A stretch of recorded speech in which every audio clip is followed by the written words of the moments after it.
Bonsoir mes bien-aimés, bienvenue dans Mardi Méditation. C'est moi qui vais vous apporter cette courte méditation ce soir. Je vous bénis dans le nom de Jésus, j'espère que vous allez bien, je crois que vous allez bien d'ailleurs, par la grâce de Dieu. Prions.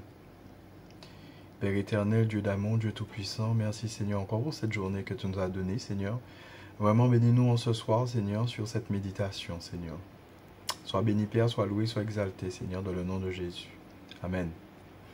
Amen, amen. Alors, notre texte ce soir est dans Luc 9, 18 à 24. Je lis. Un jour que Jésus priait à l'écart, ayant avec lui ses disciples, il leur posa cette question. Qui dit-on que je suis? Ils répondirent, Jean-Baptiste, les autres, Élie. Les autres, qu'un des anciens prophètes est ressuscité. Et vous, leur demanda-t-il, que dites-vous que je suis? Pierre répondit, le Christ de Dieu. Verset 21, Jésus leur recommanda sévèrement de ne le dire à personne. Verset 22, il ajouta qu'il fallait que le Fils de l'homme souffrit beaucoup, qu'il fût rejeté par les anciens, par les principaux sacrificateurs et par les scribes, qu'il fût mis à mort et qu'il ressuscita le troisième jour. Verset 23, puis il dit à tous, si quelqu'un veut venir après moi, qu'il renonce à lui-même, qu'il se charge chaque jour de sa croix et qu'il me suive. Et enfin, verset 24, car celui qui voudra sauver sa vie la perdra, mais celui qui la perdra à cause de moi la sauvera. Alors, avant d'entrer dans cette petite méditation, je vais ouvrir une petite parenthèse et vous donner un petit témoignage. En fait, j'ai donné ma vie à Christ il y a environ de cela 4 ans. D'accord? Donc j'avais le feu, je débordais de feu de Dieu, j'étais chaud bouillant même. Alors j'ai demandé au pasteur que je voulais me baptiser, qu'on nous fait ça là même. Il n'y a pas d'histoire d'attendre, c'est là même. Et en fait, gloire à Dieu, j'ai été baptisé. Et du coup, on a été présenté le dimanche matin suivant, le dimanche du culte à l'assemblée. Et donc, du coup, on nous a félicité. Vraiment, les gens étaient contents. On était 3 ou 4, il me semble. Donc, c'était super. Cœur débordé de joie. Donc, beaucoup de félicitations. Et il y avait juste une petite poignée de personnes qui sont venues vers moi. Ils m'ont dit, Chabin, c'est tellement bas quelque chose là. C'est là que tu auras des attaques. C'est là que tu auras des bagailles. Accrochez quoi, hein? Parce que c'est pas la fête. Alors, dans toute ma joie, j'étais content et tout. Ça m'a interpellé. Mais gloire à Dieu pour ces frères et sœurs là. Je vais refermer la petite parenthèse. Alors, je vais un peu vous parler du déroulement en fait, du fait de porter sa croix en fait, dans le temps, ce que Jésus a subi. En fait, juste avant la crucifixion, il y avait la flagellation. Donc, qui était censé en fait préparer le condamné à la crucifixion sans pour autant le tuer. Et ensuite, il devait porter sa croix jusqu'au lieu justement de l'exécution.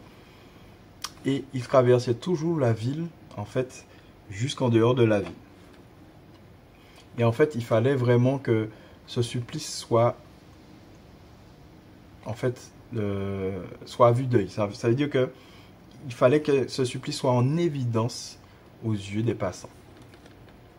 Donc on voit bien ce côté de vouloir vraiment humilier l'homme, humilier le condamné, vraiment montrer sa souffrance, le faire descendre au plus bas. Et d'ailleurs on peut voir dans cette flagellation dans l'évangile de Jean, chapitre 19, verset 1, l'évangile de Marc, chapitre 14, verset 65, celui de Luc dans chapitre 22, verset 63-65, et enfin celui de Matthieu, chapitre 27, verset 26.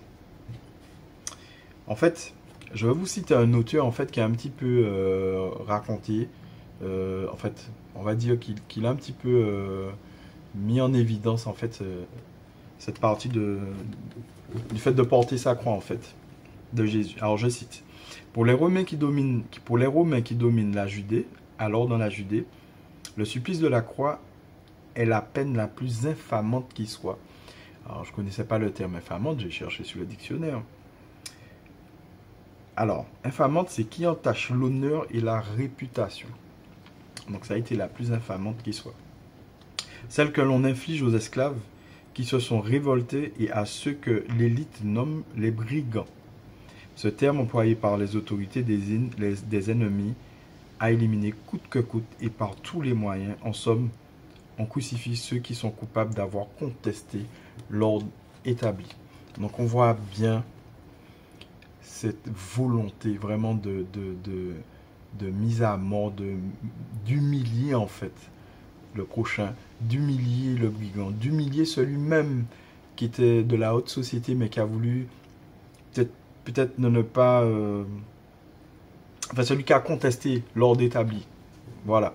Et en fait, moi, ça m'a parlé, en fait. Parce que là, je me suis dit, ben voilà, ça, c'est vraiment le chemin que Dieu nous demande à suivre. Cette croix-là, c'est ce déroulé-là qu'il a subi de la ville jusqu'au hors de la ville. En fait, c'est ce chemin-là, en fait, que nous, en tant que chrétiens, en tant que disciples de Christ, qui nous demande à vivre, en fait. Donc, ça a été par la calomnie, par les crachats. Il a été battu, Jésus. Il a été provoqué, injurié. Et il a eu de la moquerie, de la maltraitance. Il a été battu, torturé. Enfin, voilà. Et ce que nous est réservé aussi, ici-bas. Vraiment, bon, en tant que disciples. Alors, sommes-nous à subir tout ça? Sommes-nous aptes à porter cette croix, mes frères et sœurs? Alors, on peut voir dans Matthieu 10, 38, « Celui qui ne prend pas sa croix et ne me suit pas n'est pas digne de moi. » Dans Luc 14, verset 27, « Et quiconque ne porte pas sa croix et ne me suit pas ne peut pas être mon disciple. » Donc c'est ça.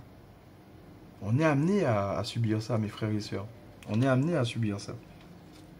Alors, je vais vous donner des exemples concrets qu'on subit nous ici. Bien-aimé, si tu perds ton mari, est-ce que tu porteras toujours ta croix? Si tu perds ton épouse, porteras toujours ta croix. Si tu perds un enfant, dans un accident ou autre, porteras toujours ta croix. Est-ce que tu porteras, toujours ta croix? Pour une perte d'emploi, pas arrêter l'argent, la raide, porteras-tu toujours cette croix? Si tu es abandonné par ta famille de sang, qui souvent des fois peuvent nous abandonner parce que nous avons choisi le chemin de Christ, porteras-tu toujours cette croix?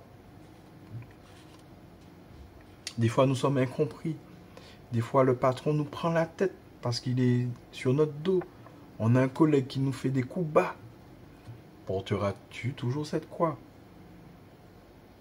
Et le pire, n'oublions pas dans le verset 23, c'est chaque jour que nous devons subir ces choses. Sur différentes formes, nous sommes d'accord. Alors j'ai envie de vous dire, mes bien-aimés, malgré toutes ces choses, continuons à faire le choix de porter cette croix. N'oublions pas, mes bien-aimés, que le Seigneur nous demande de supporter toutes ces choses un certain temps, parce qu'il reviendra. C'est une certitude. Il reviendra. Et il nous promet la vie éternelle. Vous savez, moi je vois ces souffrances, ces supplices, ce chemin de croix, comme ça, sur une échelle de la vie éternelle qui est bien plus que ça. Donc ça, là, la vie éternelle qui nous promet. Donc, certes, c'est difficile de subir ces choses-là pendant ce temps, mais nous pouvons le faire avec lui, avec son Saint-Esprit qui est avec nous constamment. Et enfin, je vais vous laisser avec un verset dans Apocalypse 21, 4. Je cite, « Il essuiera toute larme de leurs yeux. La mort ne sera plus, et il n'y aura plus ni deuil, ni cri, ni douleur, car ce qui existait avant a disparu. » Bien-aimés, Accrochons-nous à cette espérance de la vie éternelle. Je vous bénis dans le nom de Jésus. Alors pour tous ceux qui n'ont pas encore donné leur vie à Christ, juste après, vous avez une petite prière de repentance. Et une fois faite, vous serez dans le Seigneur. Vous serez un enfant de Dieu. Je vous bénis dans le nom de Jésus. Prions pour que le Seigneur vraiment nous fasse du bien, malgré ses supplices, malgré ses... Soyez bénis, je prie. Père éternel, merci Seigneur pour ta vérité. Merci Seigneur parce que tu nous as avertis Seigneur. Tu nous dis pas les choses sans nous avertir Père. Donc Seigneur, nous allons passer des moments compliqués. Nous allons passer des moments très durs. Mais Seigneur, tu nous as dit que tu seras avec nous jusqu'à la fin. Seigneur, nous croyons cette parole Seigneur. Donc bénis-nous chacun Seigneur. Vraiment, fortifie chacun d'entre nous Seigneur. Car ce n'est pas simple non plus d'être ton disciple Seigneur. Nous en sommes conscients Père. Alors je te bénis, je te rends grâce Seigneur vraiment pour tout ce que tu fais pour nous Seigneur.